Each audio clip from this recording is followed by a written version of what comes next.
Alright, what's going on, everybody? Storm Ginger here. We're playing Oblivion again. We're about to enter the nightmare of this guy. Alright.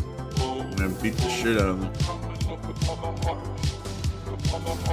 How's everyone's day going? This is Elder Scrolls Saturdays, I think. I don't know. Maybe I make it a regular thing. Who knows? Shame on you, sweet Zarabar. I'm a god. Oh no. I'm a god.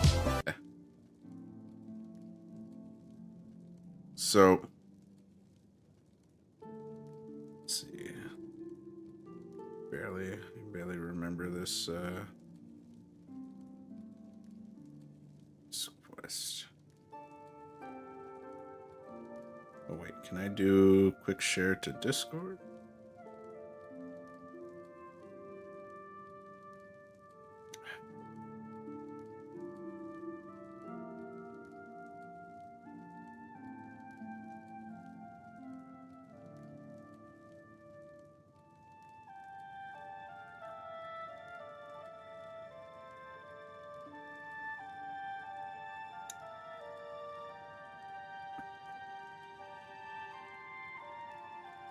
Oh shit, is it working? Is it working? I don't know.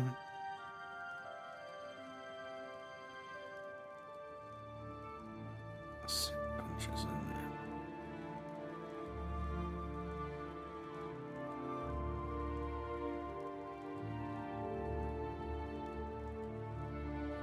there. One final thing and we'll get started.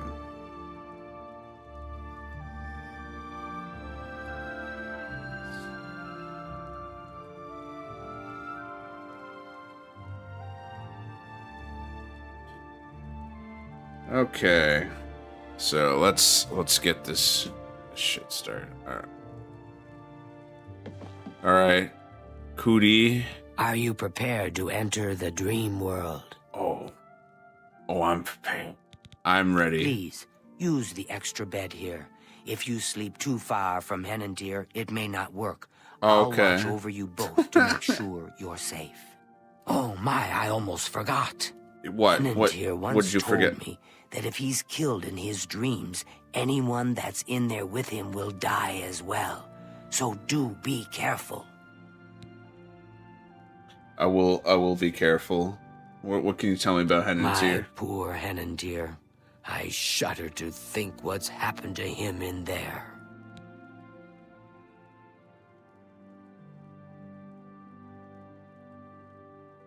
Okay. The dream You'll world. have to Take me to the be dream very world. careful in there. If Henantir intended it as a training ground, there's no telling what you may encounter. Okay. Now is the time for sleep. How I wish I could go with you. I bet you wish you could. I guess I'm gonna go sleep in this bed now. I'm gonna give me 8 hours.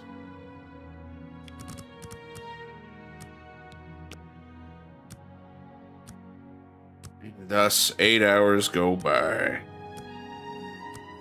Good old.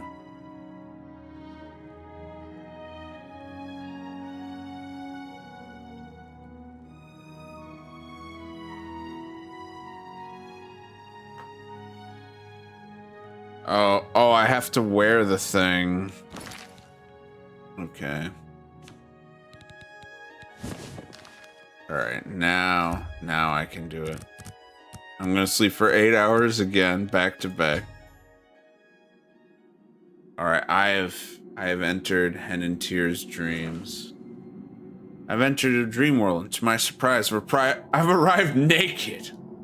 Except for the dream world amulet. Not only am I unarmed, but I've also discovered that the amulet is preventing me from using any magic. Oh, Jesus Christ. Green by Akatosh. I'll have to explore this strange place in hopes of finding something to defend myself. Alright. By the 9. Better than... He's like, oh, this naked Argonian just showed up. I've lost my way. This place looks so familiar, but I can't remember how I got here. Can you help me? Yes. Yes, I can help you. The dream world? This place is so strange. Dream world, you say? It's more like a nightmare. No, I'm here to stop the nightmare. I feel like I shouldn't be here. No, you are where you need to. Around here somewhere. I'd explore this place, but I'm afraid I just don't have the courage to do so. How could I be so Oh, careless? no. What's the matter with me? I It's know the- I've lost something. Yes, What did you lose? I've lost many things in this strange place. Would you please? I guess I will. I guess I will help you. Let's see. We got the door of perception. Manual of arms. I think I've already read that one. Shovel. Test of patience. That's not even a door at all. And we got the test of courage. And okay. And we got the test of resolve. And there's a skeleton here. Bone and bone meal. I don't know if I can do anything with that, man. But hey.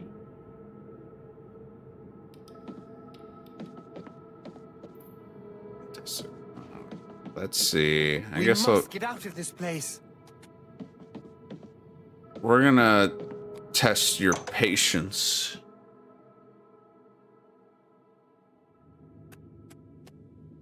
Study. Mysterious scroll. I hate you. I hate you so much right now. What the fuck am... Okay.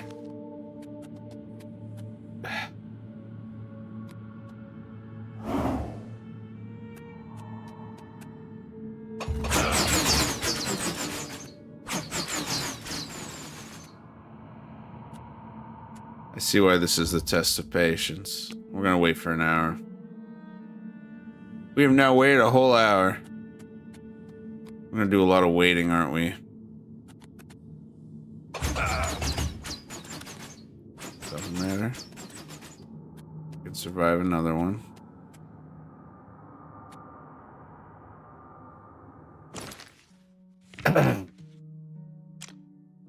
Okay.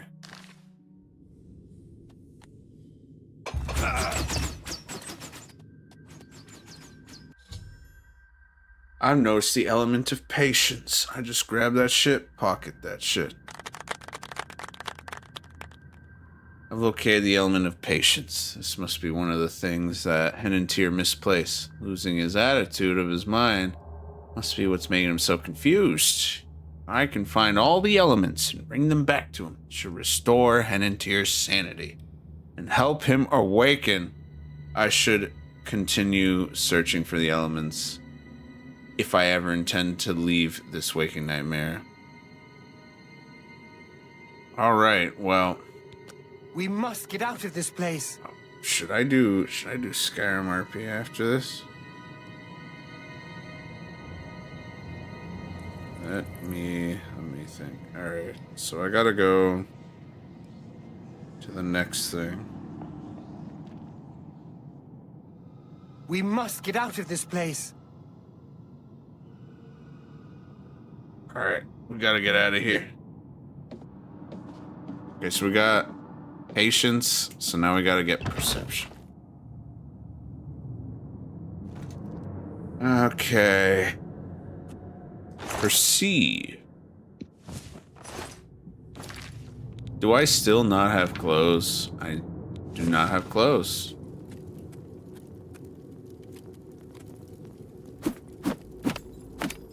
Yeah.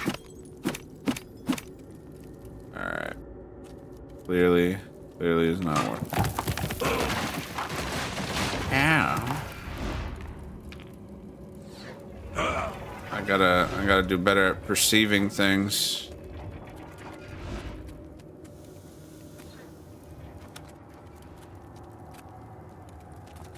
Okay. Oh no. Alright, I'm trying not to step on the pressure pads there.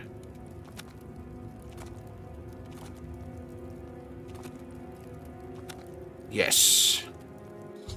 And we did it just like that. The perception is ours.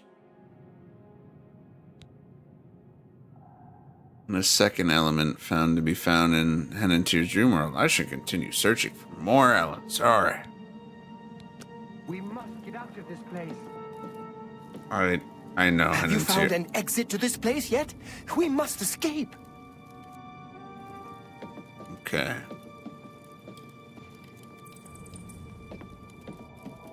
Courage. Okay, so there's courage and then there's resolve. And this one's got a bunch of blood and a dead guy on it.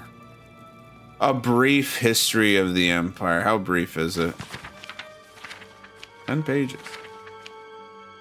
We got 3. Before the rule of Tiberius Septim, all of Tamriel was in chaos. The poets of Trechizes called that period of continuous unrest days and nights of blood and venom. The kings were a petty lot of grasping tyrants who fought Tiberius' attempts to bring order to the land. But they were as disorganized as they were dissolute, and the strong hand of Septim brought peace forcibly to Tamriel. The year was 2E 896. The following year, the Emperor declared the beginning of a new era, thus began the third era. Year out. Alright. For every paragraph, I'll take a swig. 38 years the Emperor Tiber reigned supreme. It was a lawful, pious, and glorious age, when justice was known to one and all, from serf to sovereign. On Tiber's death, it reigned for an entire fortnight, as if the land of Tamriel itself was weeping. Okay.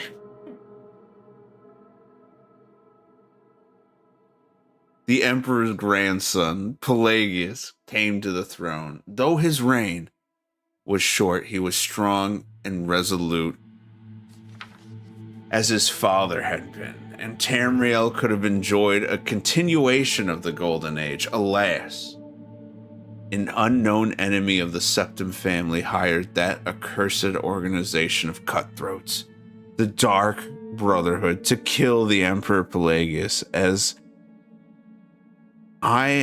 he knelt at prayer at the temple of the one in the imperial city. Pelagius's the first reign lasted less than 3 years. Oh my god. They just fucking, they're like, fuck it, just kill him, get him out of here. Pelagius had no living children. How convenient. So the crown imperial passed to his first cousin, the daughter, Tiber's brother, Agnorith Kintiera, former queen of Silvanar, assumed the thrones as Kintiera I. Her reign was blessed with prosperity and good harvest, and she herself was an avid patroness of art, music, and paints. Kintiera's son was crowned after her death, the first emperor of Tamriel to use the imperial name Uriel. Uriel I was a great lawmaker of the Septim dynasty and a promoter of independent organizations and guilds. Okay, all right. Under his kind but firm hand, the Fighters Guild and the Mages Guild increased in prominence throughout Tamriel. His son and successor, Uriel II, reigned for 18 years, from the death of Uriel I in 3E64 to Pelagius II's ascension. This is like a documentary, man. Ascension in 3E82. Tragically, the rule of Uriel II was cursed with blights, plagues, and insurrections. Oh no. The tenderness he inherited from his father did not serve Tamriel well, and little justice was done. Damn. Pelagius II inherited not only the throne from his father, but the debt from the latter's poor financial and judicial management. Oh, shit. Pelagius dismissed all of the elder council and allowed only those willing to pay great sums to resume their seats. He encouraged similar acts across the vassals, the kings of Tamriel, and by the end of his 17-year reign, Tamriel had returned to prosperity. His critics, however, have suggested that any advisor possessed of wisdom but not of gold had been summarily ousted by Pelagius. He's like, you may be smart, but you got no money. Get out of here. This may have led to some of the troubles his son Antiochus faced when he in turn became emperor. Antiochus was certainly one of the more flamboyant members of the usually austere Septim family. Okay, all right. He had numerous mistresses and nearly as many wives. Oh. And was renowned for the grandeur of his dress and his high good humor. Unfortunately, his reign was rife with civil war, surpassing even that of his grandfather, Uriel II, the War of the Isle in 3E 110. 12 years after Antiochus assumed the throne, nearly took the province of Somerset Isle away from Tamriel. The united alliance of the kings of Somerset and Antiochus only managed to defeat King Orgham of the island kingdom of Payandonir. Due to a freak storm, legend credits the Sigic Order of the Isle of Artaeum with the sorcery behind the Tempest. The story of Quintiniar II, heiress to her father Antiochus' throne, is certainly one of the... Oh, wait. I forgot. I need to swig for that one.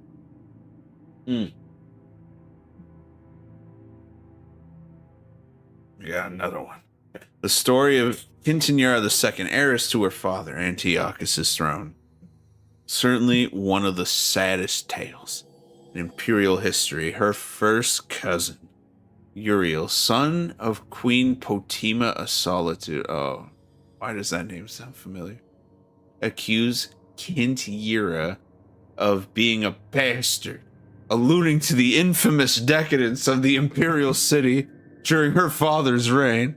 When this accusation failed to stop her coronation, Uriel brought the support of several disgruntled kings of High Rock, Skyrim, and Morrowind, and with Queen Potima's assistance, he coordinated 3 attacks on the Septim Empire.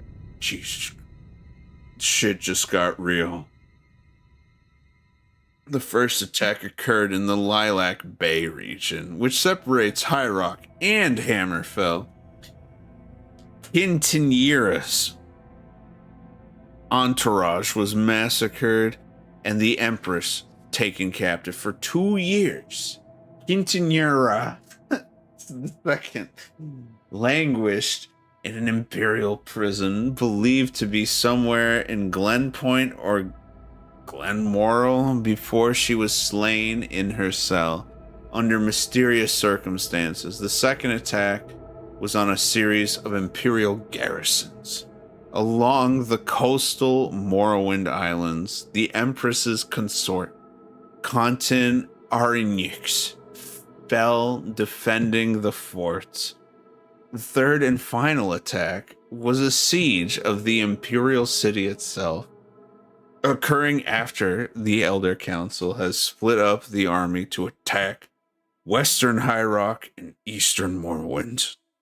The weakened government had little defense against the Uriel's determined aggression and capitulated after only a fortnight of resistance. Uriel took the throne that same evening and proclaimed himself Uriel III, Emperor of Tamriel. The year was 3E 121. Thus began the War of the Real Diamond, described in Volume 2 of this. All right. Are you guys ready for Volume 2? I'm ready. I'm ready for War of whatever. A Brief History of the Empire Part 2 by Shronich K. Thog, or Thoge, the third Imperial Historian. Volume 1 of this series described the brief lives of the first 8 emperors of the Septim Dynasty. Yeah, that shit went like crazier and crazy. Beginning with the glorious Tiber Septim, and ending with his great grandest Quintineira II. Oh yes, I do remember her. Quintineira's murder in Glen Point while in captivity is considered by some to be the end of the pure stain of Septim blood in the imperial family. Certainly it marks the end of something significant. That's a paragraph. Uriel III not only proclaimed himself Emperor of Tamriel, but also Uriel Septim III, taking the eminent surname as a title. In truth, his surname was Mantiarco from his father's line. In time, Uriel III was deposed and his crimes reviled, but the tradition of taking the name Septim as a title for the Emperor of Tamriel did not die with him. There. 6 years, the War of the Red Diamond, which takes its name from the Septim family's famous badge. Oh, that little jewel there, yeah. Tore the empire apart. I think I gave that thing back. Yeah, I already gave it back. The combatants were the 3 surviving children of Pelagius II, Potima, Sepphoris, and Magnus, and their various offspring. Potima, of course, supported her son Uriel III and had the combined support of all of Skyrim and Northern Morrowind. That's great. Tease the next 2 games. If this is actually was in the original Oblivion, if this book was in the original Oblivion. The efforts of Sepphoris and Magnus. However, the province of High Rock turned coat.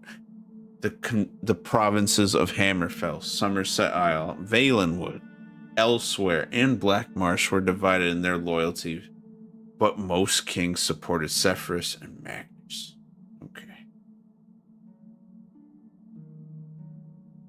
I feel like a lot of these paragraphs are just stretching one sentence out very.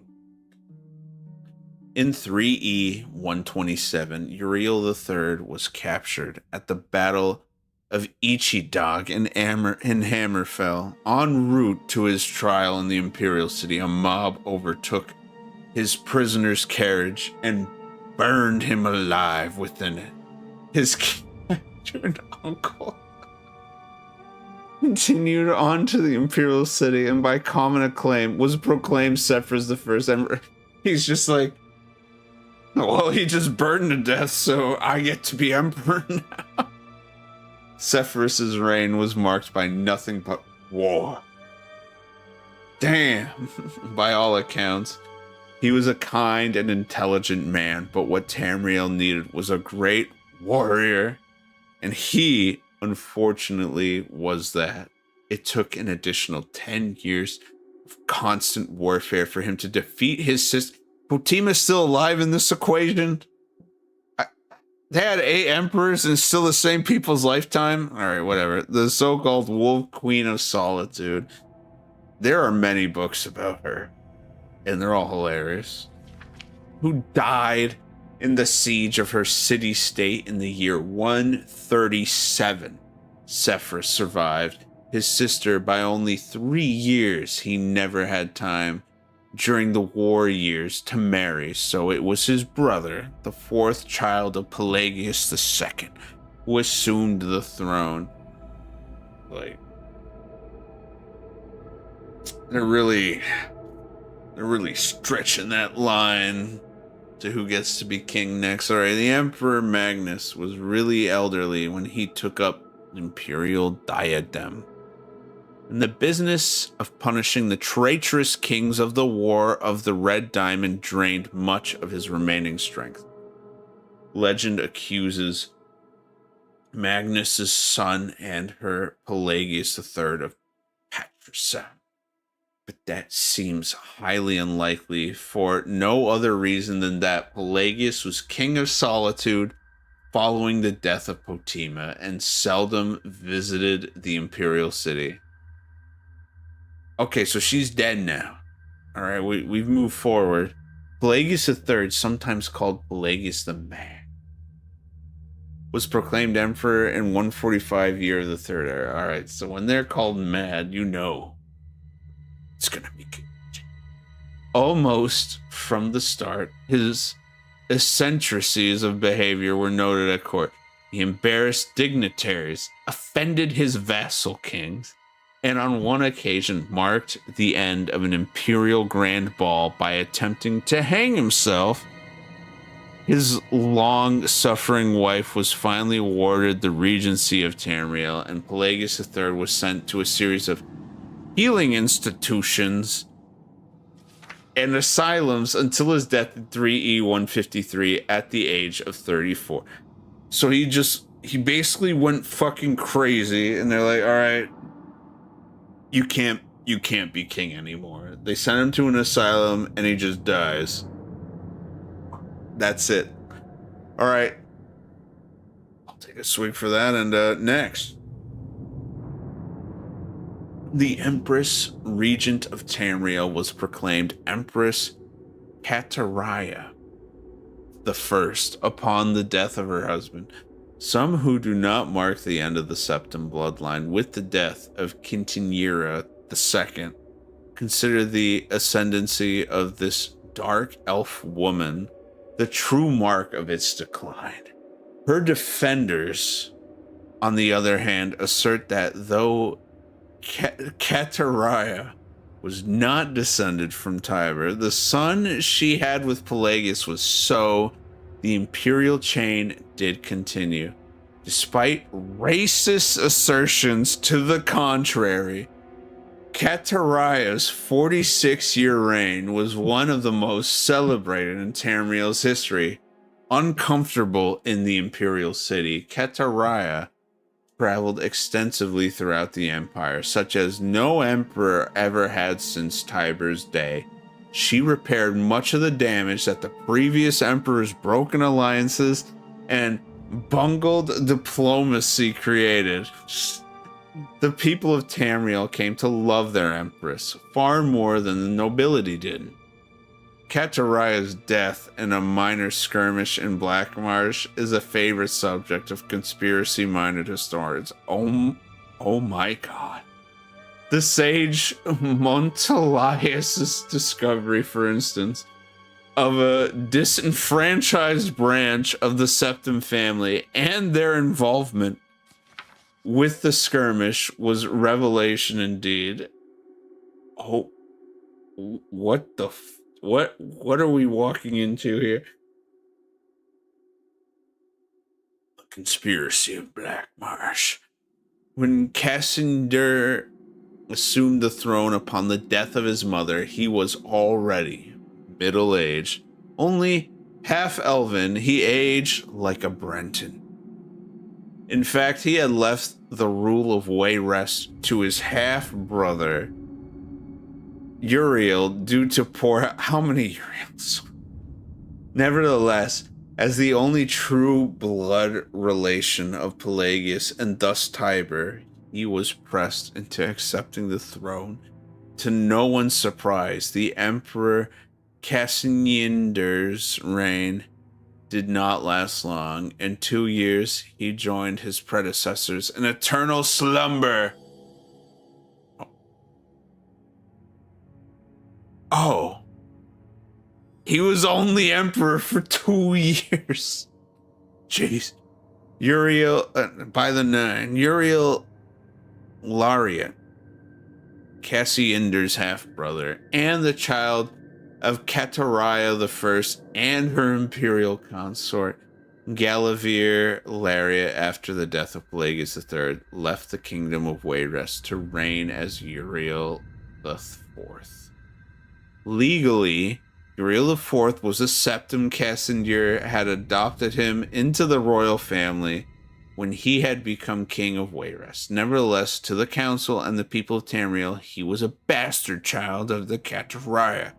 Uriel did not possess the dynamism of his mother, and his long 43-year reign was a hotbed of sedition. Uriel the Fourth's story is told in the 3rd volume of this series.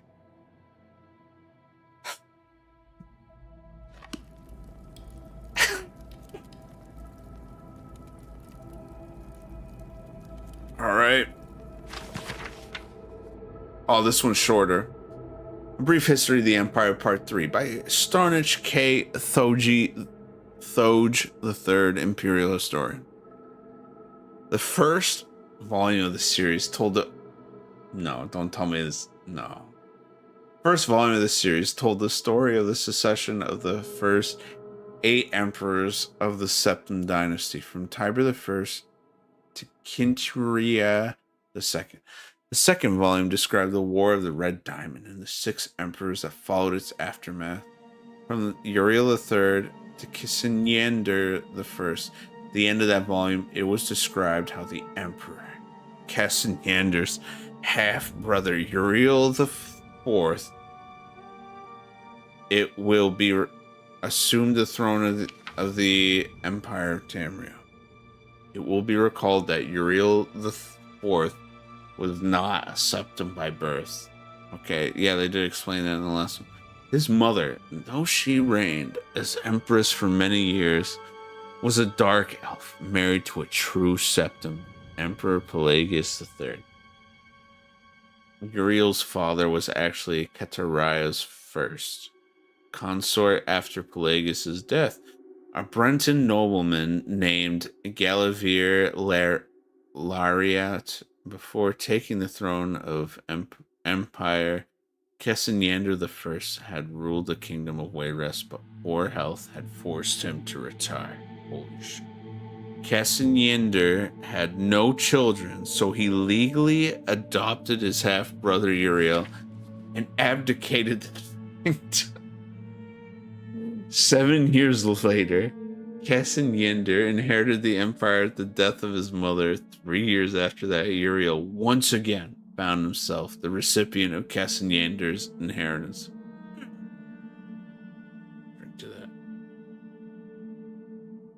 Uriel IV's reign was a long and difficult one.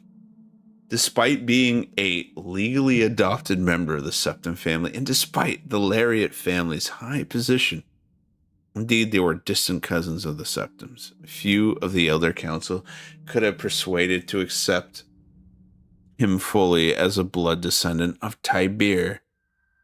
The council has assumed much responsibility during Cataraya's I long reign and Cassinander's I short one, and a strong-willed alien monarch like Uriel IV found it impossible to command their unswerving fealty.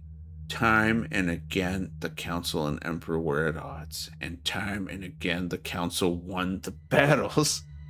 Since the days of Pelagius II, the Elder Council had consisted of the wealthiest men and women in the empire, and the power they wielded was conclusive.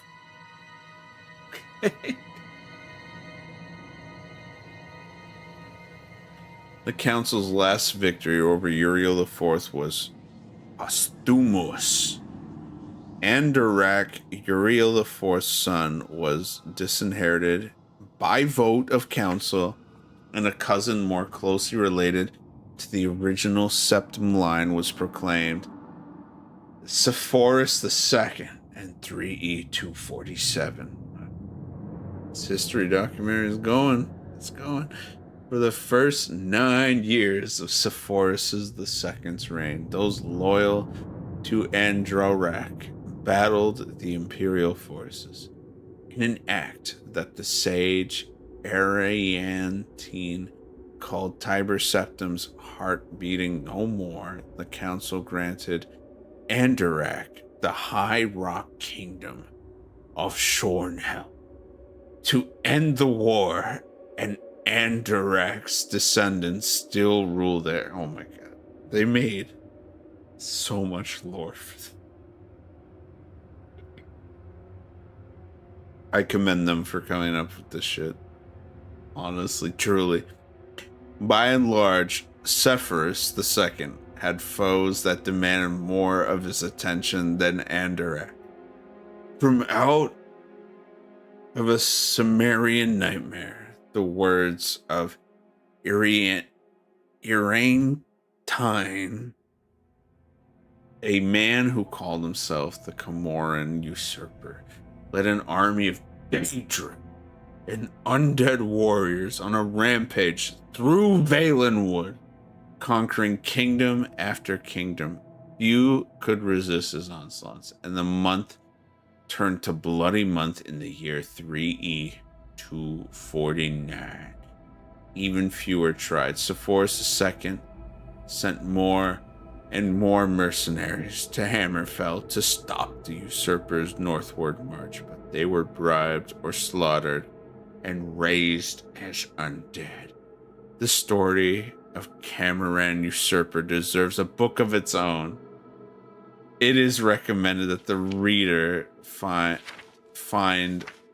Paluk's Etheres, The Fall of the Usurper, for more detail. In short, however, the destruction of the forces of the usurper had little to do with the efforts of the emperor. The result was a great regional victory and in an increase in hostility towards a seemingly inefficient empire. Oh my god. So, big war.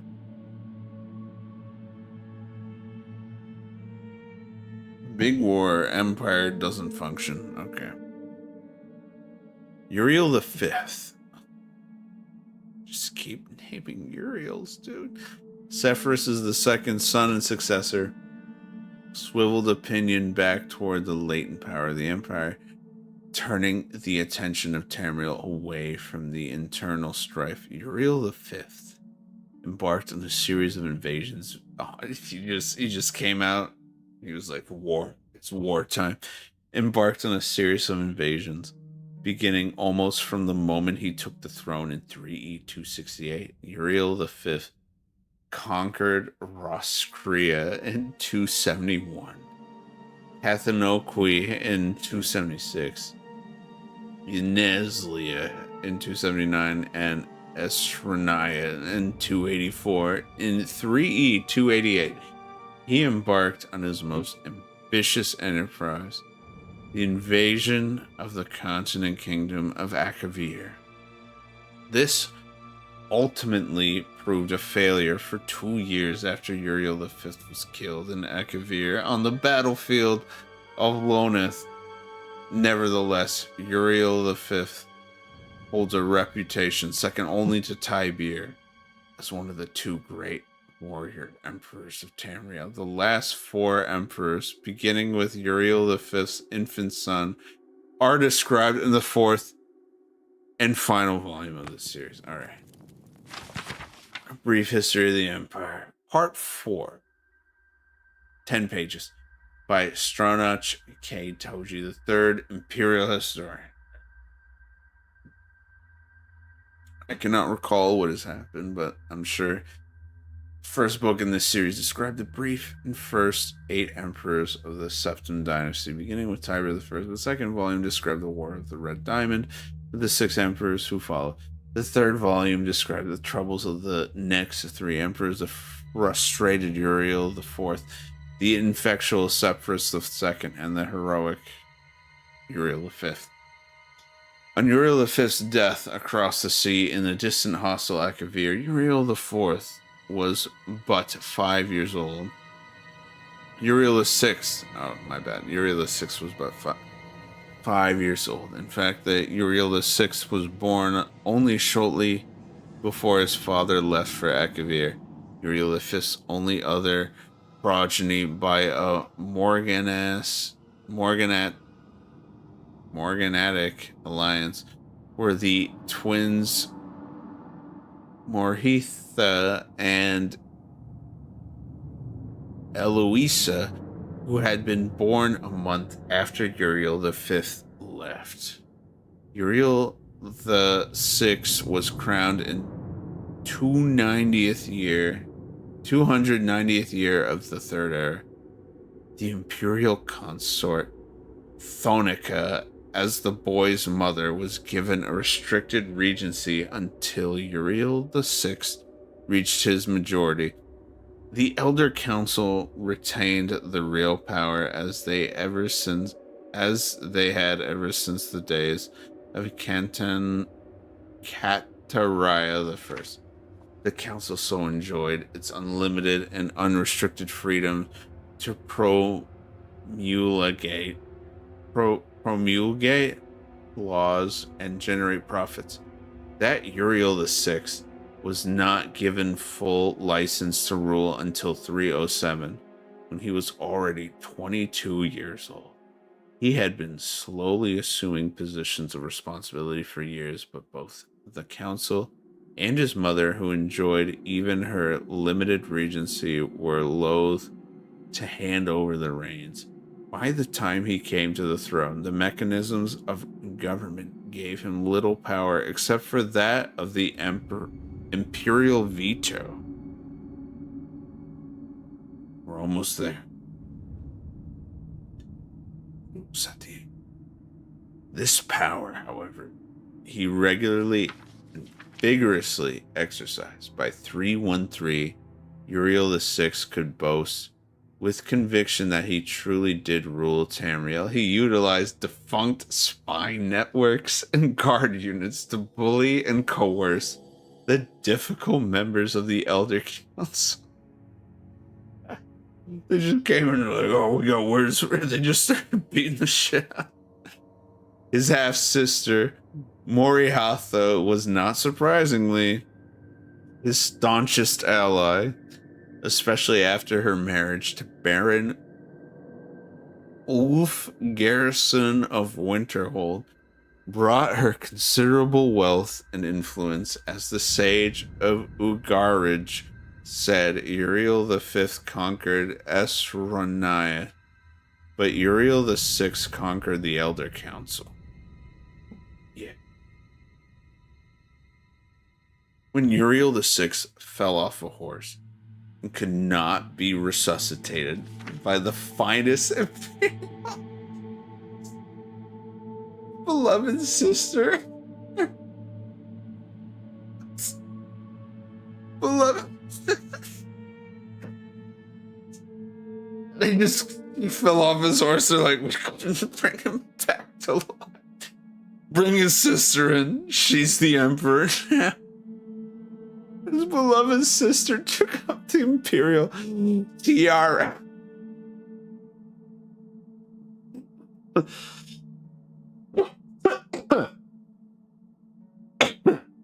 At 25 years of age, she had been described, admittedly self-serving diplomat, as the most beautiful creature in all of Tamriel.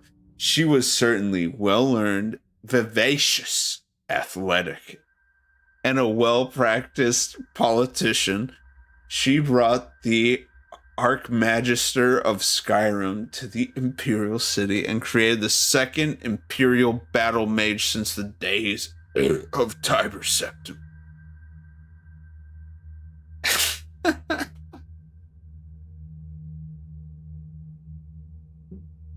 Morihatha finished Morihatha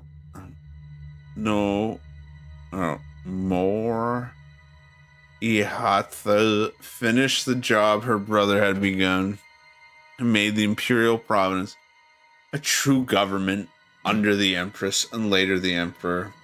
Outside the Imperial Province, however, the Empire had been slowly disintegrating. Open revolutions and civil wars have raged unchallenged since the days of her grandfather, Sepphoris II, carefully coordinating her counterattacks. Morihatha slowly claimed back her rebellious vassals, always avoiding overextending herself. Okay. Though Mor- Morihatha's military campaigns were remarkably successful, her deliberate pace often frustrated the council. One councilman, an Argonian, who took the Colovian name of Thorocles Ramos, furious at her refusal to send troops to his troubled Black Marsh, is commonly believed to have hired the assassins who claimed her life in 3E 339. Ramos was surprisingly tried and executed, though he protested his innocence to the last. What? What is happening? Mori Hatha had no surviving children. Oh. And Eloisa had died of a fever 4 years before. Eloisa's 25-year-old son, Pelagius, was thus crowned Pelagius the Fourth. Pelagius the Fourth continued his aunt's work, slowly bringing back under his wing the radical and refractory kingdoms, duchies, and baronies of the empire. He exercised Morihatha's poise and circumspect pace in his endeavors, but alas, he did not attain her success. The kingdoms had been free of constraint for so long that even a benign imperial presence was considered odious. Nevertheless, when Pelagius died after a notably stable and prosperous 29-year reign, Tamriel was closer to unity than it had been since the days of Uriel I. I can't wait to see how this book wraps this up. Our current emperor is awesome and terrible majesty, Uriel the Septim, the seventh, son of Pelagius the Fourth, was the diligence of his great aunt Moriata, the political skill of his great uncle Uriel the Sixth, and the military prowess of his great grand uncle Uriel the Fifth. For 21 years, he reigned and brought justice and order to Tamriel in the year 3E 389. However, his imperial battle mage, Yeagar Tharn, betrayed him. Oh no. Uriel the Seventh was imprisoned in a dimension of Tharn's creation, and Tharn used his sorcery of illusion to assume the Emperor's aspect. For the next 10 years, Tharn abused imperial privilege, but did not continue Uriel the Seventh's schedule of reconquest. It is not yet entirely known that Tharn's goals and personal accomplishments were during the 10 years he masqueraded as his liege lord. In 3E 399, an enigmatic champion defeated the battle mage in the dungeons of the Imperial Palace and freed Uriel the Seven from his other dimensional chain.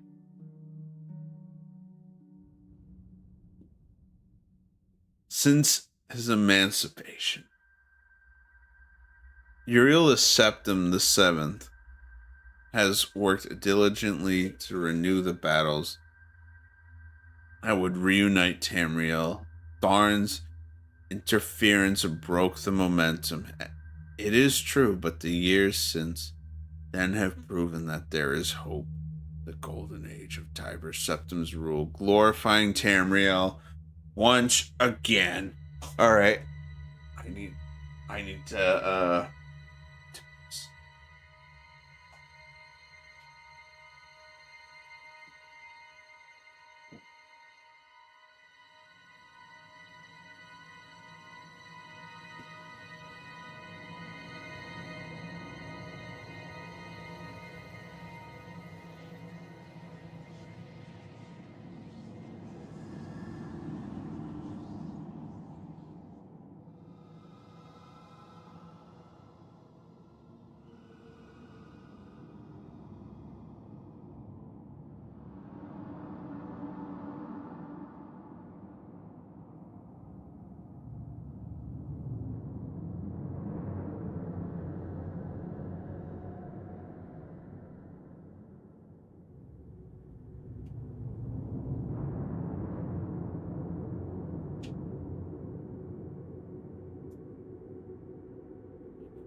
I am back.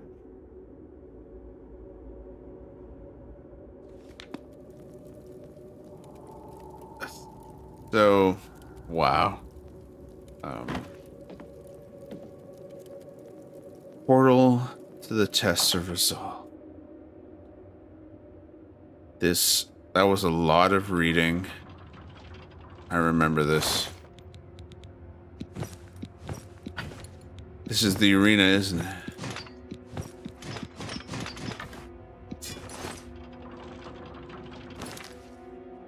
I just have to put on...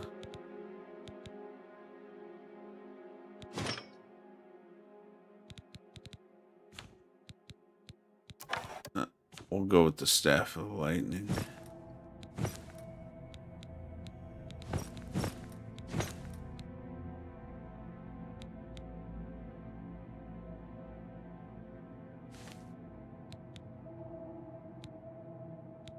Alright, this is light.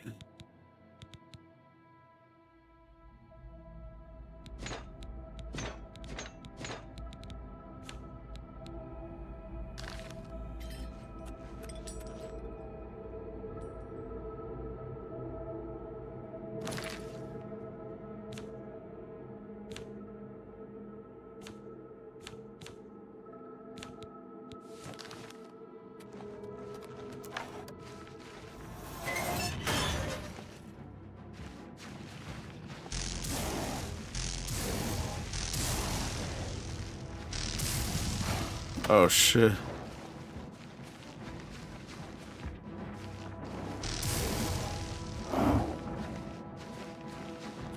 I'm currently silenced.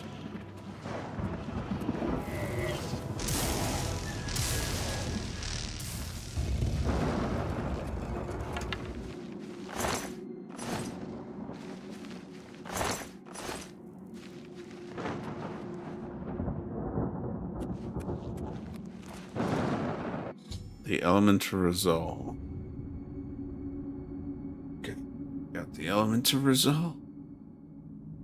We're gonna get out of this guy's name. We must get out of this place. You and me both, man. All right, Have you found an exit to this place yet? We must escape. Okay, so there has to be one door. Must be one door that we didn't do. Is it the test of courage?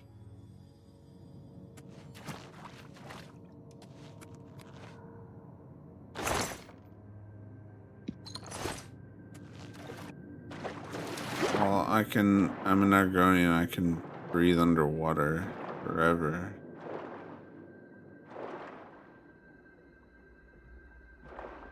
Dude. I'm gonna say it. Swimming underwater in caves must be like scary as shit. Alright, so this is just gonna give me the breathing potion thing.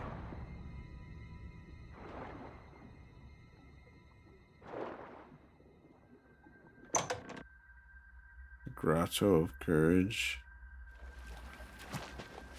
Oh. Wow, this is easy as a lizard person because I can breathe underwater.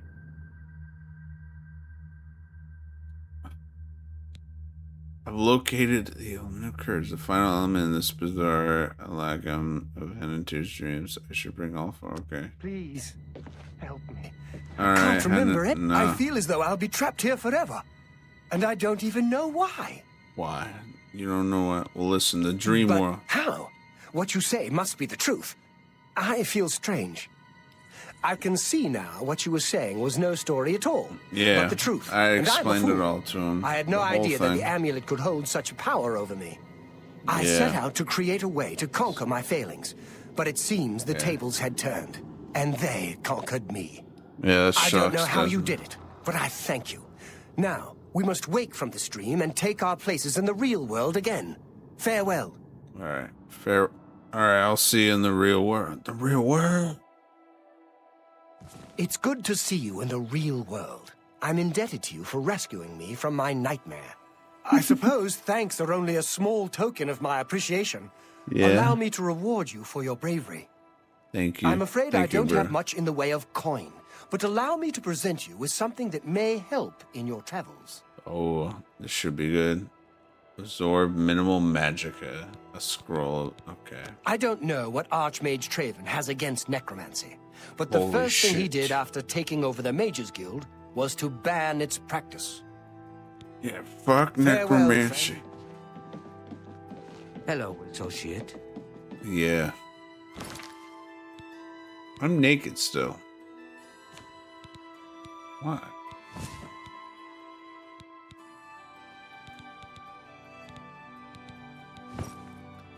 Kavachkiris.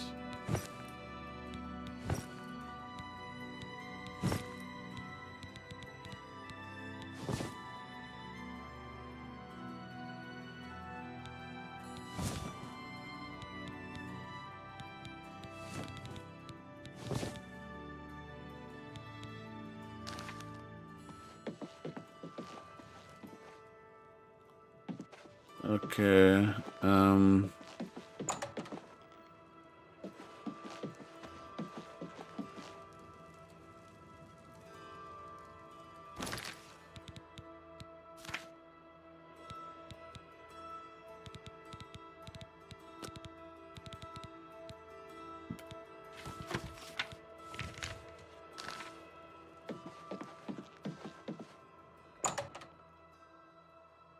we're in Braville. Hello, associate. Hello.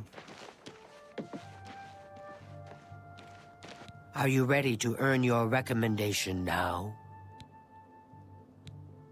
I'm ready. I'm afraid I haven't had time to prepare anything conventional. I'm very preoccupied with this situation concerning Ardeling. Perhaps you can help with that, however. Oh, Jesus I can't Christ. directly get involved I mean, for better fear of than that. embarrassing the poor girl. I'll need you to have a little chat with Varen Vamori, and you can learn something about the power of illusion in the process. Alright, I will. Give me Are the... you so eager to begin? Very well. We can start if you feel you are ready. I am ready. I'm ready. I'm afraid I haven't had time to prepare anything conventional. Perhaps you can help with... I'll need you... Each local guild hall. The Mages Guild runs more or less like it always did. Okay. I do hope our paths cross again.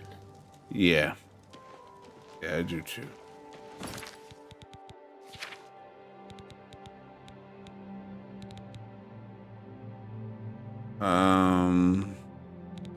It didn't give me the quests.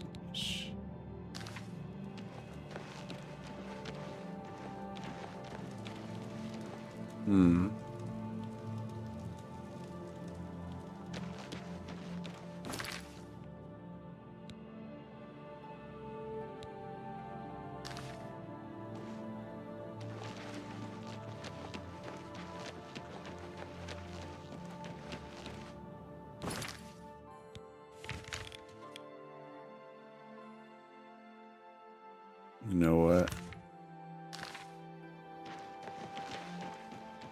I'm gonna try and go for the Leowin one. You know what? Let's go to Leowin.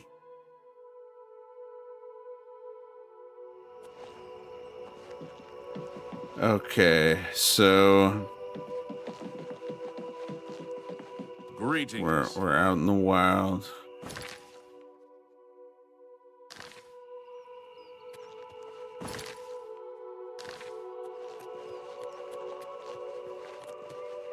Leowin is that way.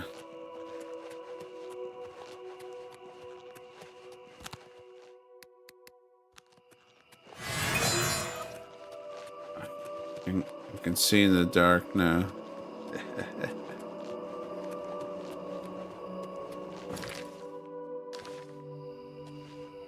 That's the one. Alright, that's the red dot I gotta go towards.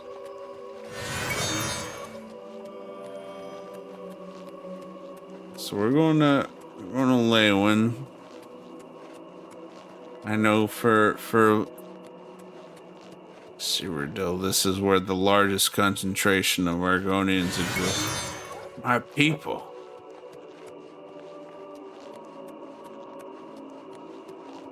What the hell's going on here? This ends here. You're pathetic. Yeah.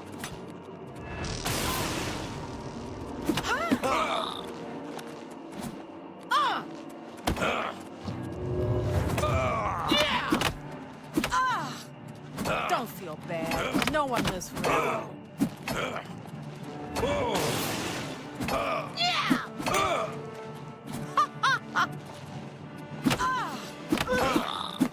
Oh shit! I'm beating them up.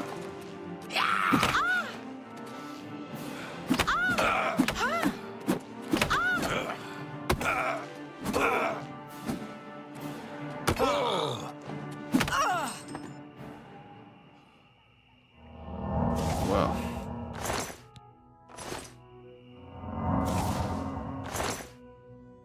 No, nothing else.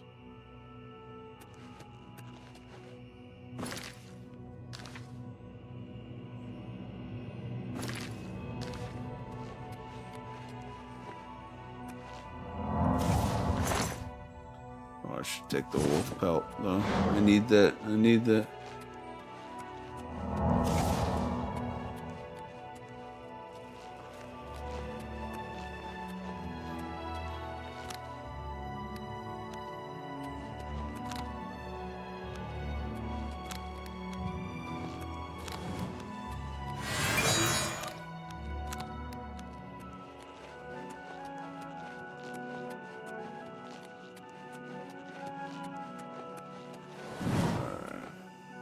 Clairvoyance. No. Don't trust clairvoyance.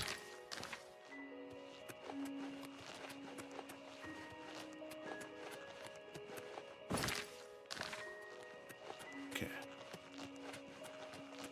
Just gotta follow this.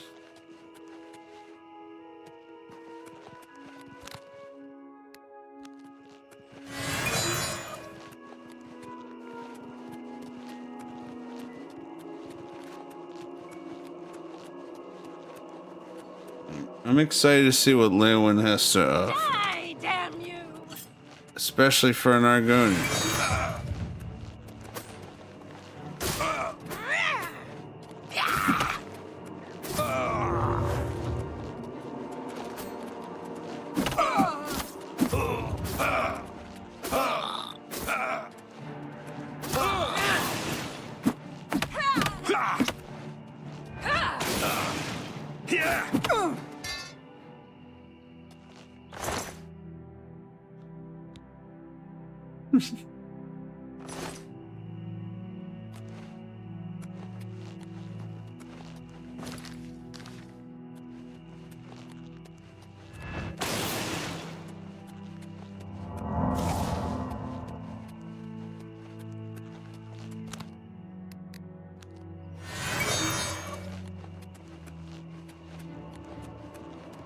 Oh no.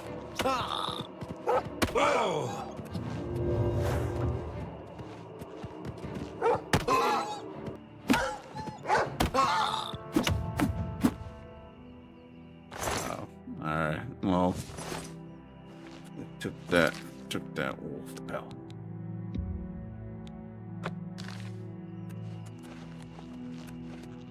That was a save moment. Okay.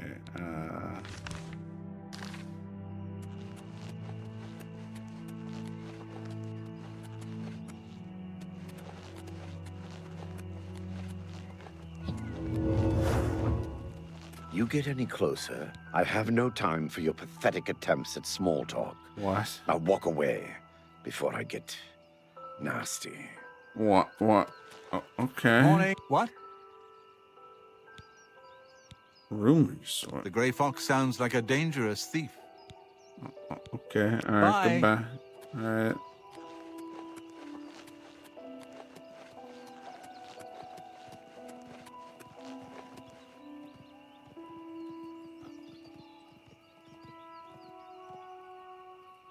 this?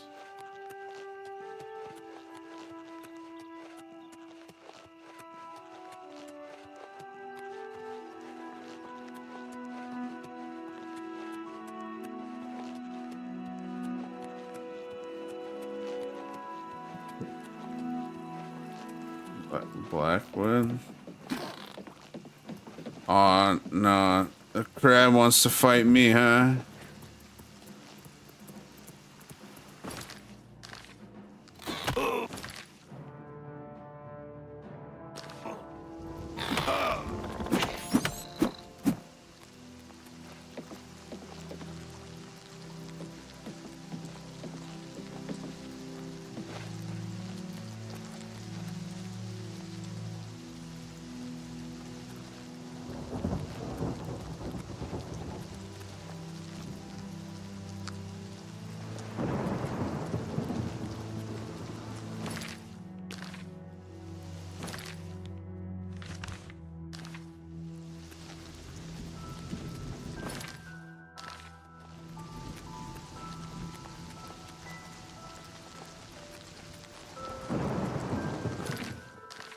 Okay, there we go. What? What now?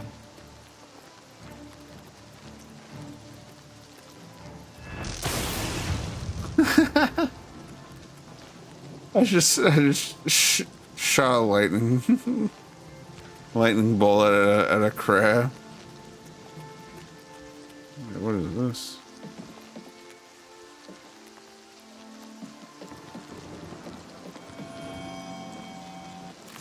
They got none ready.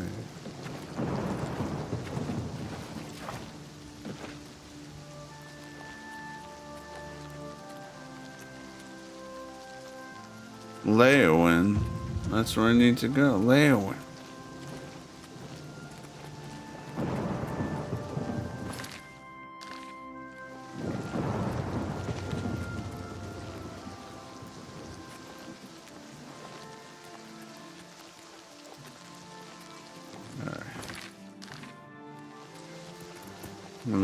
Oh no.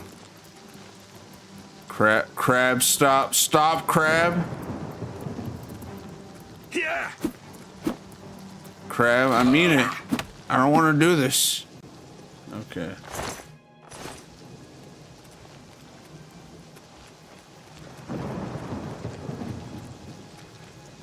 There's deer out here.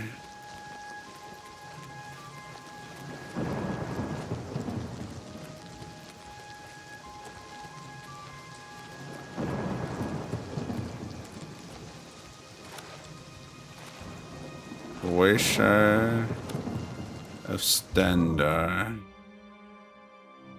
Protect the weak. Pray at my chapel altars to receive my blessing.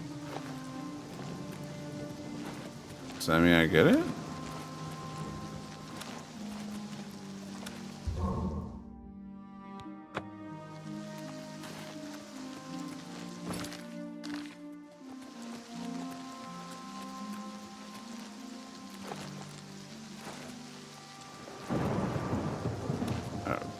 So, the hero of Kvatch and the liberator of Elsewhere is heading south down the Leowin.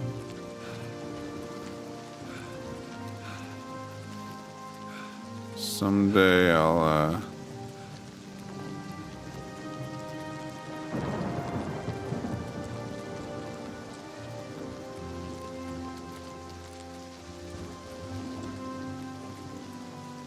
Hello. Oh shit, what is this? What is this place? Water's Edge.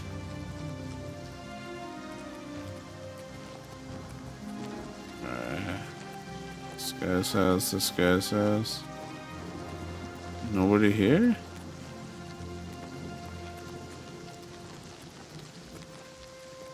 Okay, alright.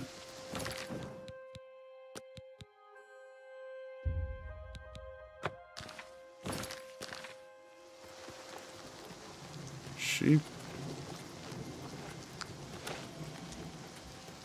Nernra. There's Nerner.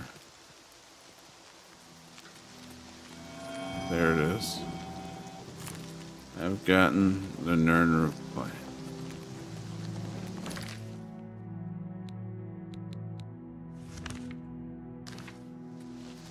Oh boy. I get to go down south with my... Oh no, what's... You killed a mud crab. This humble Legion soldier is at your service. How can I help a Killed that fellow mud citizen crab, of the didn't you? Empire? Fellow citizen of the Empire now. Farewell, Good. citizen. Thank you. We're going south.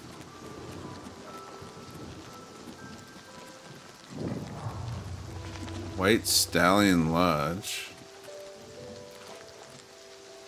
I can't even get inside. Alright.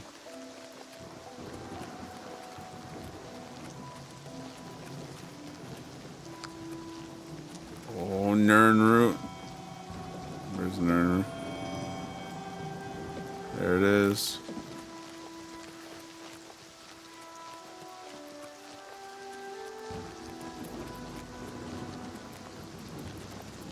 I don't know. Fingers. Finger of the mountain.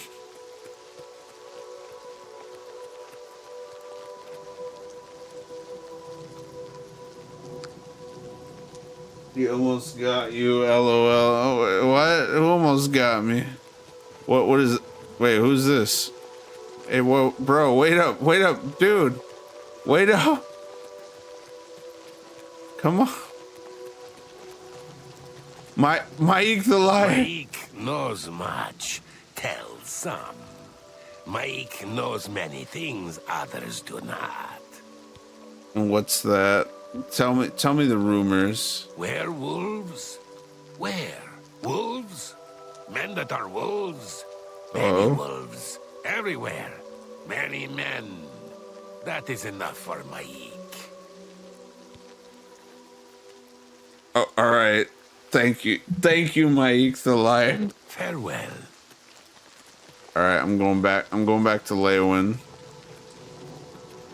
I have broken armor.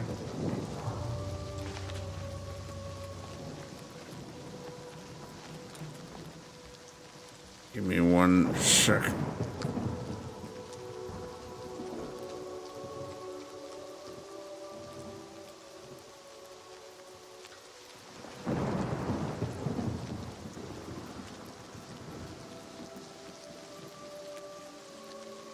All right.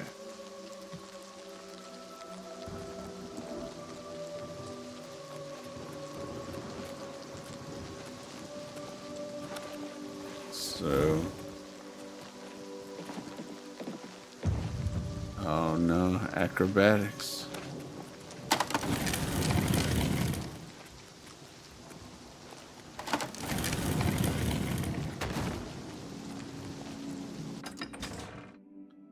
I made it to Leowin.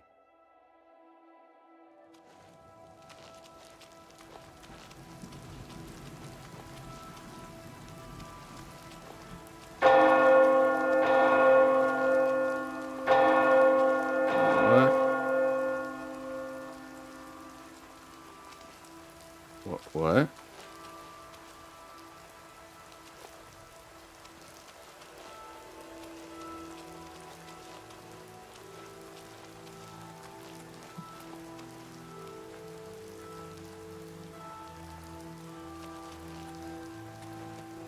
Okay, S.I.B, Count's Mage and Castle Healer, your servant. why did the bell just ring? Tell me They some say rumors. a whole island with an inhuman statue appeared near Burville. As if the world wasn't crazy enough already. I bet. All right, what can you tell me about Leowin? I have been happy enough in the Count's service. But I am not so happy about his lovely wife and her Nibenian advisor. Lady Alicia is uncomfortable with Khajiit ways and Argonian ways. Hey, and I'm an Gunnar ways. Argonian. She's only comfortable with pure white-bread Nibenians. Oh. Okay. You too. All right. Goodbye. Bye. Its scent is unfamiliar. Shamara? What? Hello there. You Okay. too. No. All right. Goodbye. Rancid the Shira. I'm so hungry. A coin beggar. Thank you, kind sir. Wanna He's go? a fairy tale. Tell me about this The guy. Imperial Watch who pretends there's a thief king named the Grey Fox who controls all the thieves in Cyrodiil. Of course, it's all just made up to give them an excuse to keep us down. Damn. Blessings of Akatosh upon you. Thank you. Blessing. All right. Blessings of Akatosh upon you too. All right, we're gonna go in this church.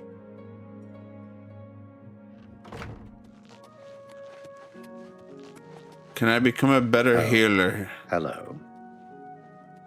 Because I'm an Argonian? I'm Avris Ardis. I'm the priest of Zenithar at the Leowin Chapel. Can you I tell me used to about be a Leowin? priest of the Tribunal Temple in Kraganmore. Oh. After the collapse, I drifted for a while until I joined the chapel.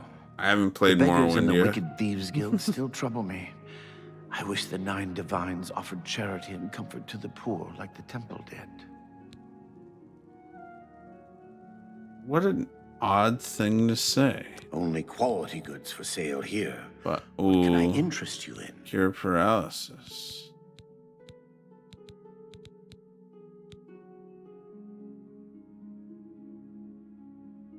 So, Take care. hold on. I need to see what I have for magic. Heal minor wounds, heal major wounds.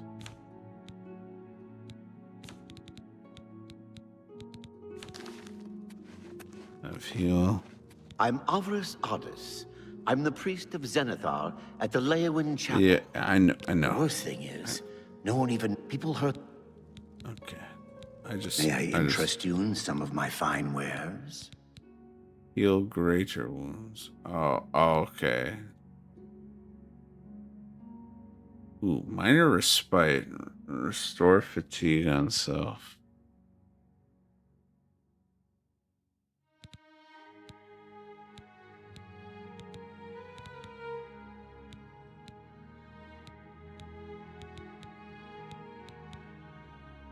I have 620, so I'm gonna do that.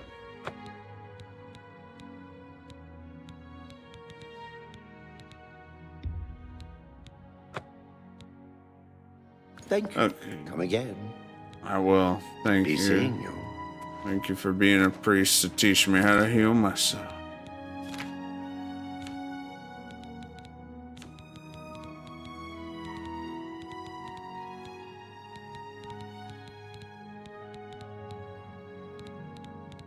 Where is it? Where's respite? Okay.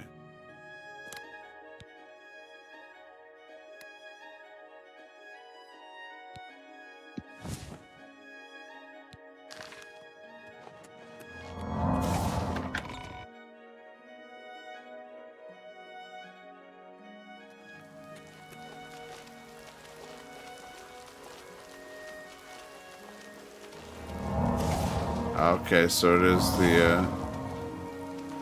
is the you get stamina back.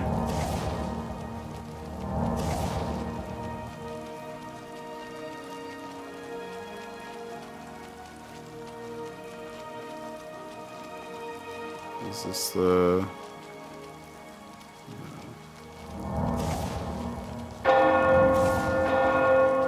Oh my gosh.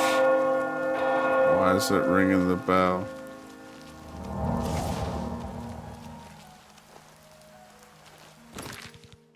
Actually, what is actually broken on my armor? Gauntlets of Cataclysm. Helm.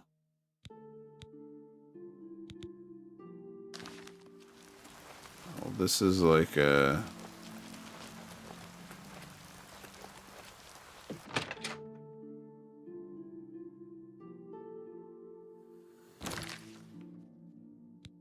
You know what? I actually want the best.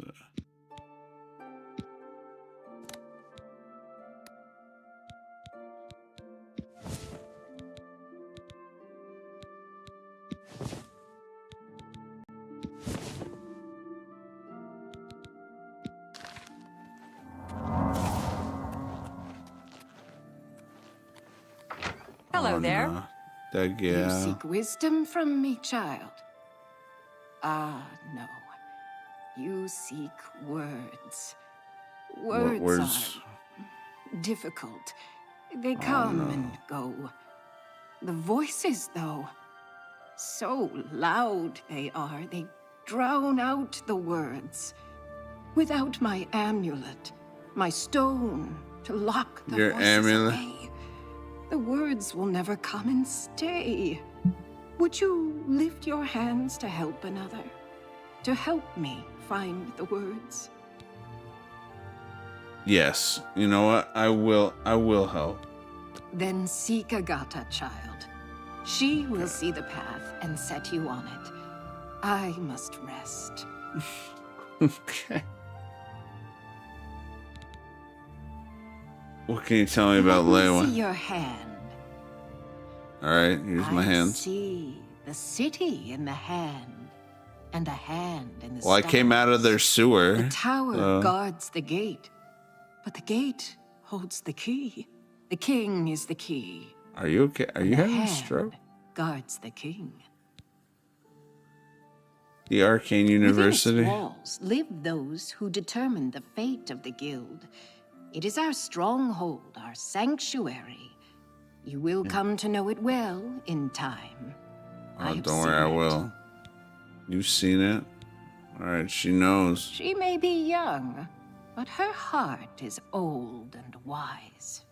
It guides her well through these troubled times.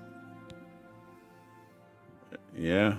All right, mate. What can you tell me about the Guild Mages needs you, Guild? child. Perhaps it has always needed you, always been waiting for you. What the? I don't know. Me? Farewell, I'm just a simple Argonian trying to make my way in the universe. Yes? Is there something I can help you with, associate? You guys are fine with me, summoning a demon here, Can I right? interest you in some of my wares? Oh, she sells spells, but I can't use any of these. Superior spell reflection. Legendary spell reflection. Ultra. Telekinesis. I take it you've Recommendation. spoken to DeGale. Then you know she is not well. She has said some visions, crazy shit. for lack of a She better said- term. she said some While crazy they used shit. to be helpful at times, they have lately become problematic. There was an amulet, a family heirloom that she wore to suppress and sometimes focus the visions. She's lost the amulet, and so has lost control. Oh no. So, I take it you've spoken to DeGale. Oh no no. Then you no. know she is not. She had. A seer stone. I'm surprised she discussed it with you. She wanted to keep it from the others. I should speak to her about that. Yes, her seer's stone is missing. It's the one thing that has you look kept her high as visions at fuck. bay. And without it, they're nearly crippling. She can't function. We haven't yet spoken to the others, for fear they would be less than accepting of her situation. Perhaps it is time, though. I will continue to tend to DeGale. Can you speak with the other mages and find out if any of them have seen the stone? I guess I could. Can I interest you in some of my wares? No, we already did this. At The times, vision. they served her well. She gained something of a reputation in the guild and was highly valued by the council. As she Was she now? aged, the visions became less coherent. Rather than cast her aside, the council gave her a position here. Some resent her and wish she'd disappear. I do not. I am proud Okay. to help her with her daily tasks. She's like, I don't care that she's become crazy. She's led such a troubled life. Who can tell I me just about do the what I game? can to make it easier on her. Be seeing ya. Alright, so Leowin recommendation.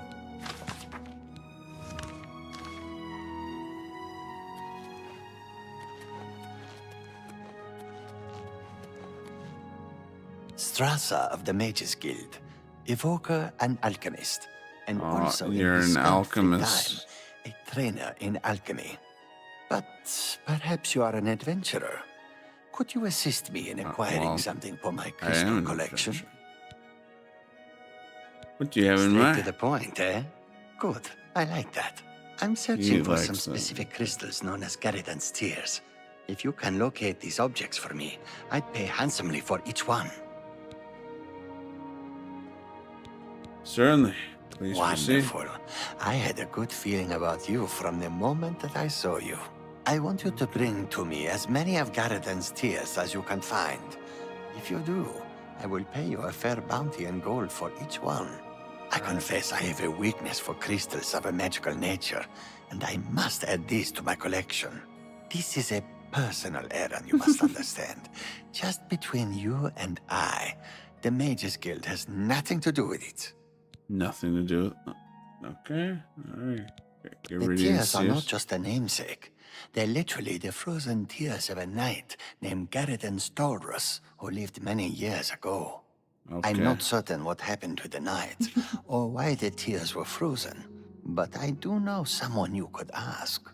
Seek out Julian Fannis at the Arcane University in the Imperial City. She oversees the alchemy headquarters there. If anyone can help you get more information about these crystals, she can. Okay, alright. I'll be down. What can you tell me about this nerve Amazing. shit? I've never seen a route quite like that before. If you wish to find out a bit more about it, I know just the person you need to speak to. Seek out Sinderian, a resident alchemist of Skingrad. Strange plants are his specialty. Skingrad is where I gotta take the Nern roots. Okay. What can you tell me about Leowin? I am the best alchemist in Leowin, but if you need advanced training, you'll need Brach Kalos in Bruma or Ardeline in Bravil. Okay. Alright. Bring my salutations to Julienne. Safe journey to you. Here. Oh my god, what is this?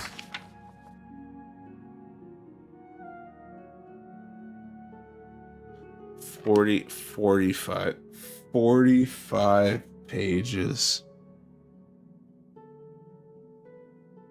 No. I'm sorry, 45 pages.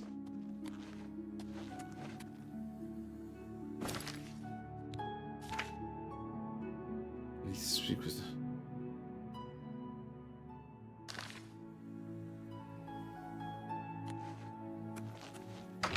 Hello, associate. Nice to meet you. Hello there. She was a very powerful mage once, from what I understand. Hard to imagine that, honestly. What is that supposed to mean? Agata is the first person I go to when I need something. Maybe I should talk to De Gale instead, but I just don't feel comfortable doing that. How do I know you're not a vamp? Daedra Shrine. You mean the Shrine to Nocturnal? That's north of Leowin, east of the Lower Nibbin. Leowin? The Leowin chapter is just drifting along. De Gale isn't much of a mentor or leader. She isn't even coherent most of the time. Oh. What about the Mages Guild? Druja has a wide variety of spells for sale, if there's something you need. Most of them are simple, but they're a good starting point. I like that. I offer the finest goods and lowest prices in all Cyrodiil. I can use the spell to spell other.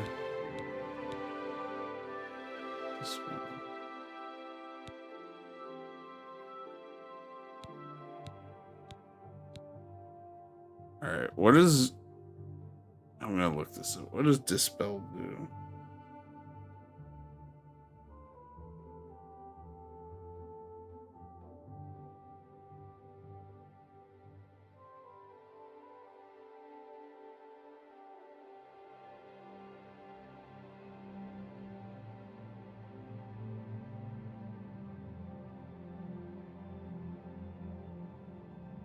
Alright, so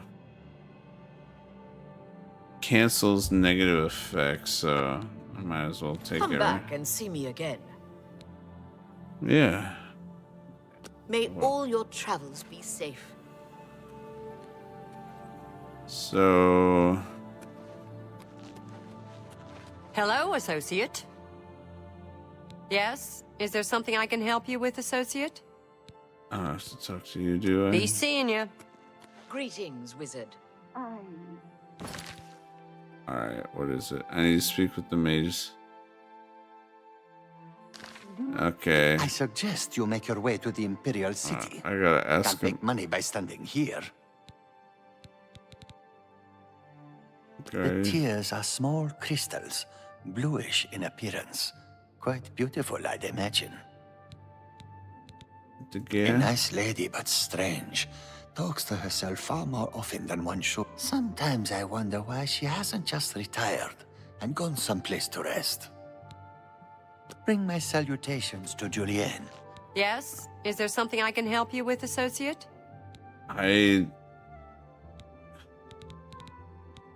At times, they served her well. No. Goodbye. Okay. We already did this. Hello, associate. Nice to meet you. May all your travels be safe. Do I have to do Nice the... to meet you. Do I have to do the friendship stuff? All right. I have 102.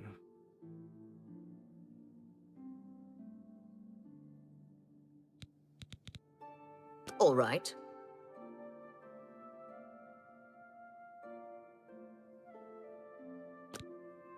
May all your travels be safe. Damn. I suggest you make your way to the Imperial City. For you? Of course.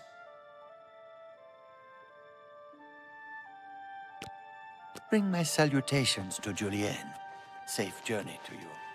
Oh, jeez.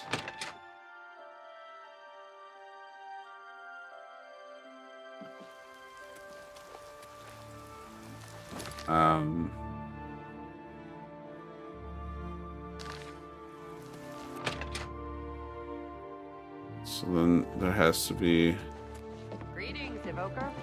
another.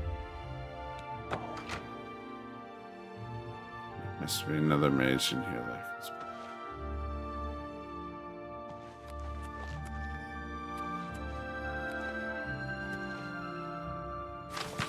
Varieties of daydream. Oh my gosh. There's a lot of books here.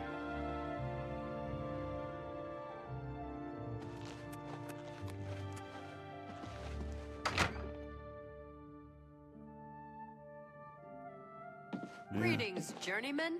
Yes? What's new with you? Continue.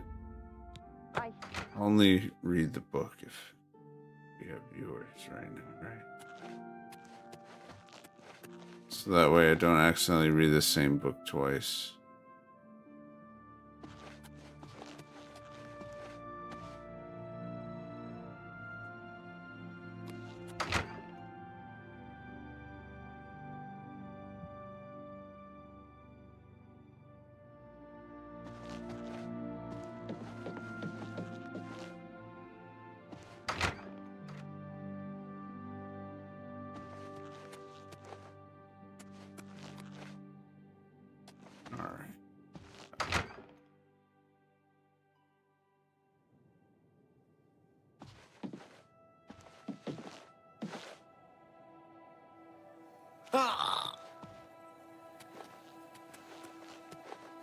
Hello, Associate. What do you want? I haven't talked to you yet. Seer stone. Well, well. Word is finally spreading, is it? They won't be able to keep up this facade much longer. Yeah, I know all about it. I overheard Agata and Dagail talking. And you know what? I'm glad it's gone. What? Why should we be forced to work under someone who's only kept sane by a magical trinket? Haven't we sacrificed enough already? She shouldn't even be here anymore. Hell, the only reason her father ever fit in anywhere is because he kept a low profile. And look what it got him. Years of service to the Empire, and not even a tombstone over his head. Humph. At least he was able to maintain the illusion of sanity. I know.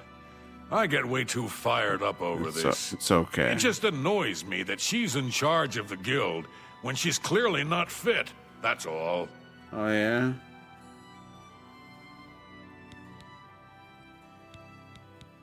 I've heard she was put in charge of the Leowen Guild Hall as a favor, not because she deserved it. That doesn't seem right, does it? I guess so. Rumors? Not only has necromancy been banned from practice in the Mages Guild, but the guild won't deal with anyone who openly uses it. Okay. Agata. She's the one you want to talk to if you actually need something to get done around here. I don't even know why Dagail is still around. And the Seer Stone. What, haven't I said enough already? Go ahead.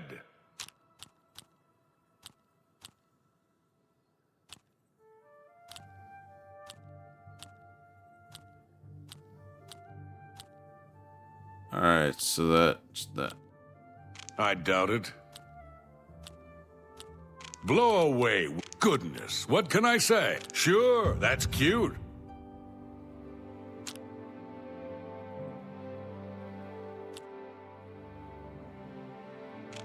Don't make me laugh. I doubt it. Yeah, no, you do me too much honor. Not bad. Not bad at all. I doubt it. What a fool you are. No, you do me too much honor. Yeah. I doubt it. That's cute. Please. Not bad. Not bad at all.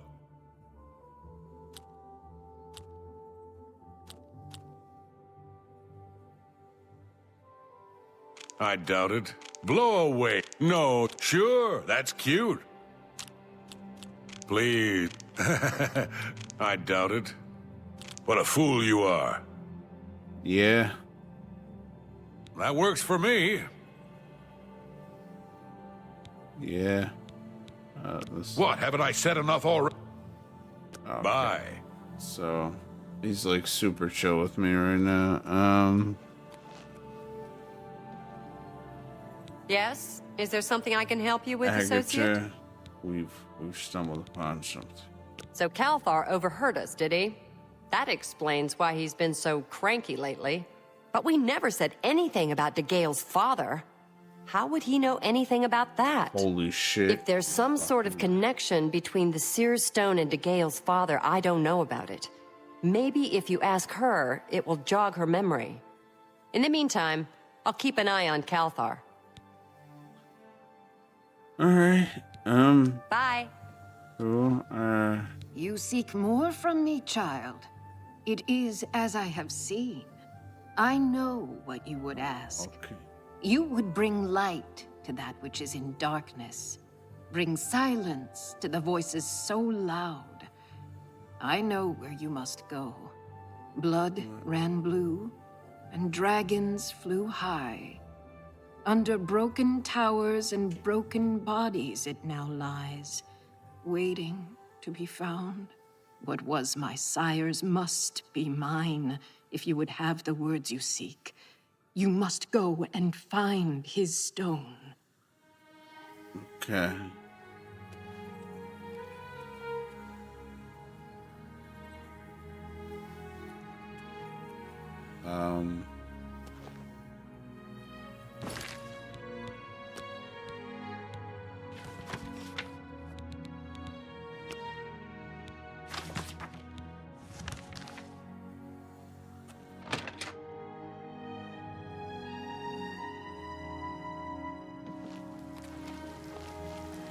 we're gonna go. We're gonna find that shit. Since we're about to go on an adventure.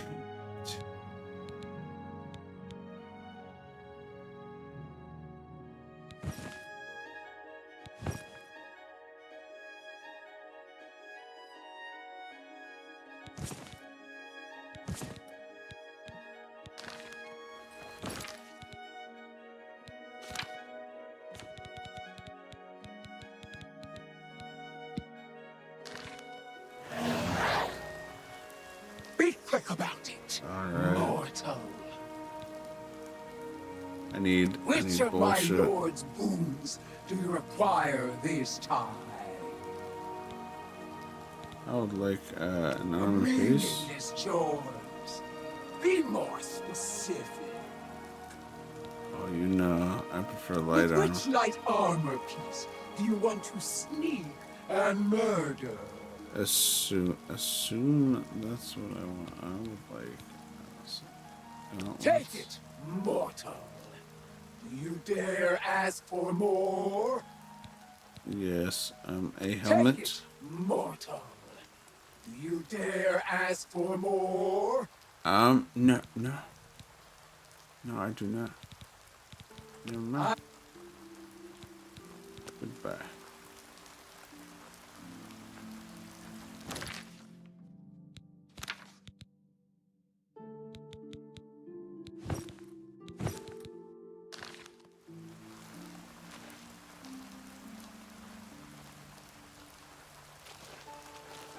How are you?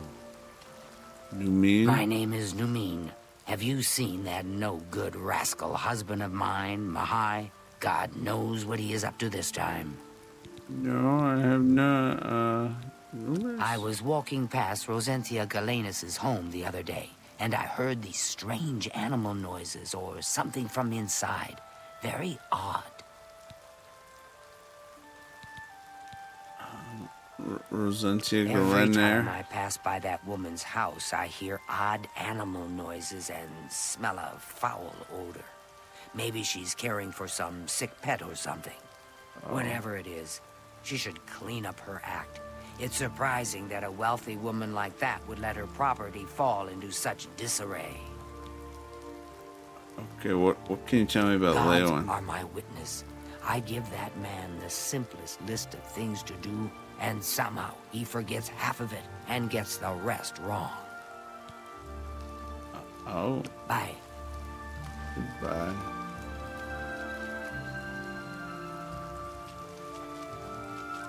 Goodbye.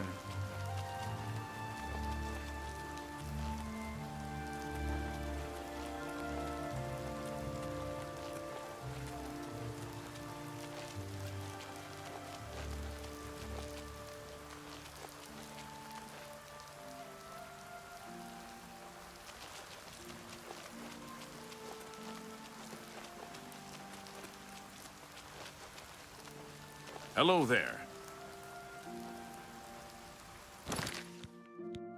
What is my quest? Somewhere near Leon.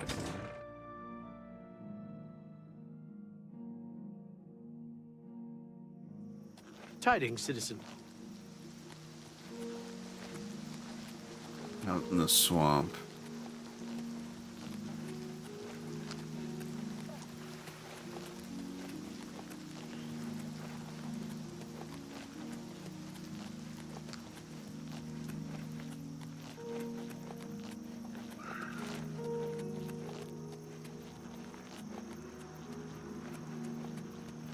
Looking him go, I'm looking him run.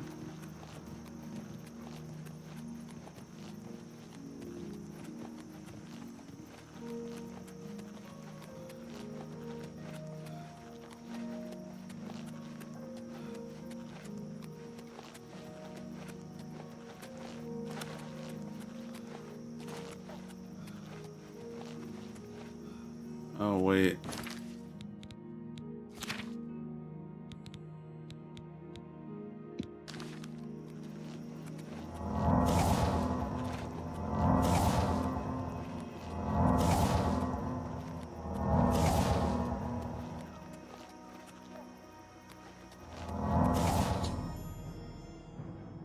arrived at Fort Blue Blood. Dagale's father should be buried here.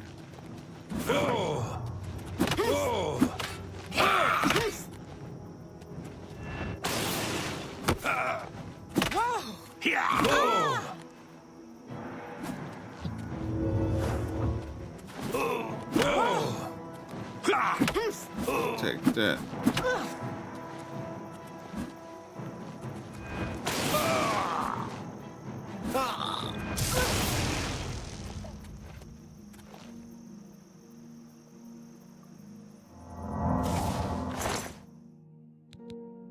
Lockpick, potion of healing.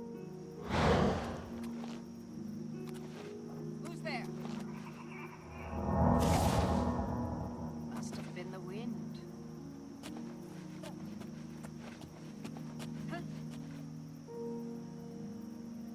I'm ready.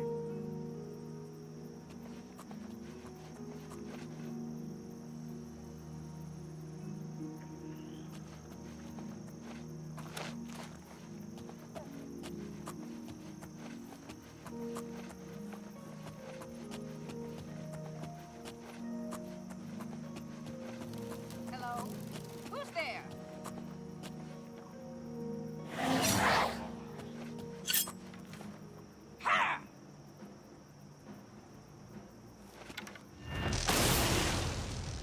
That the best you can do?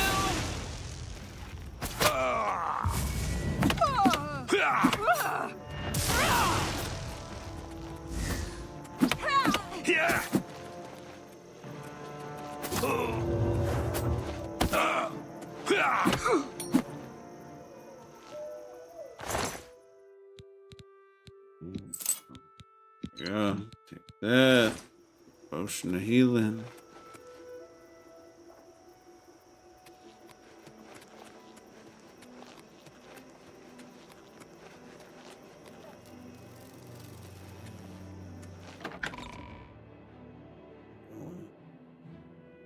I didn't even read what the name of the cave was.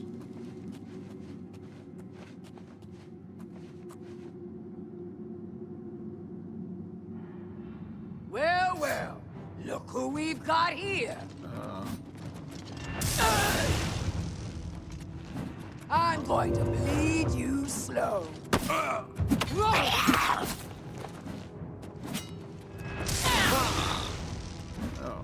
This ends here.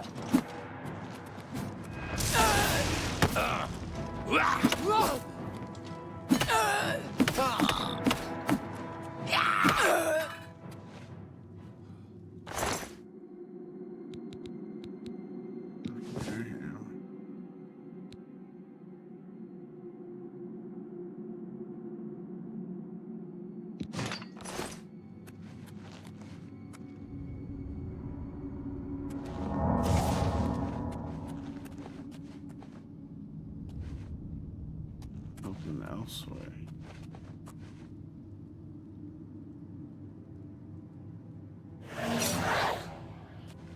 Well, well, look who we've got here.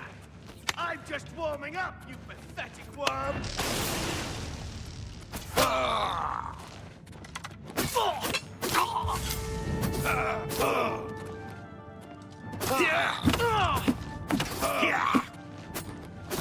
Oh shit. I gotta punch him in the face.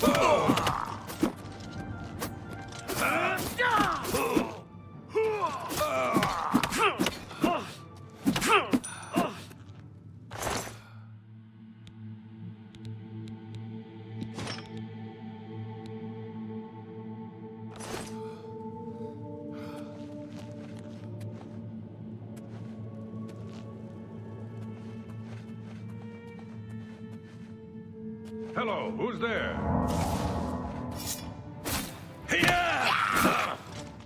Take that! Whoa! Die!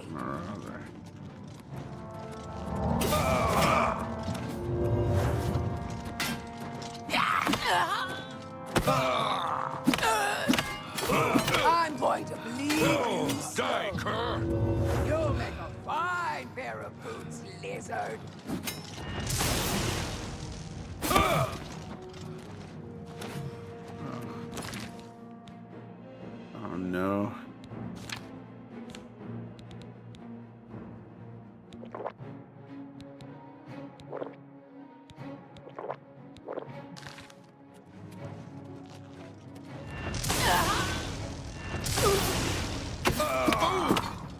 your worst! Die, cur!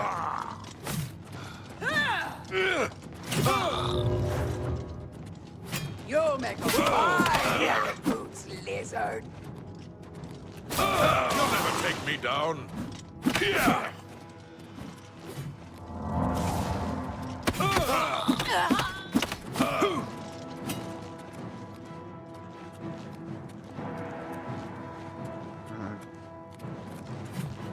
I'm just warming up, you pathetic worm.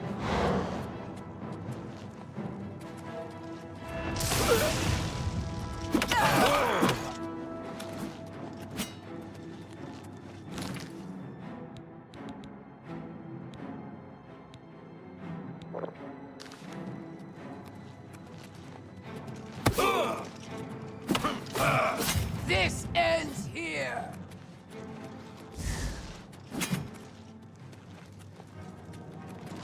Oh shit.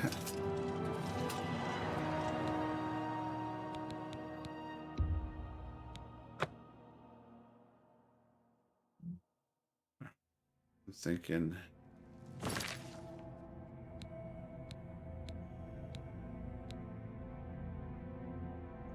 Thinking I end it here. Sure, like and subscribe. Talk to you guys next.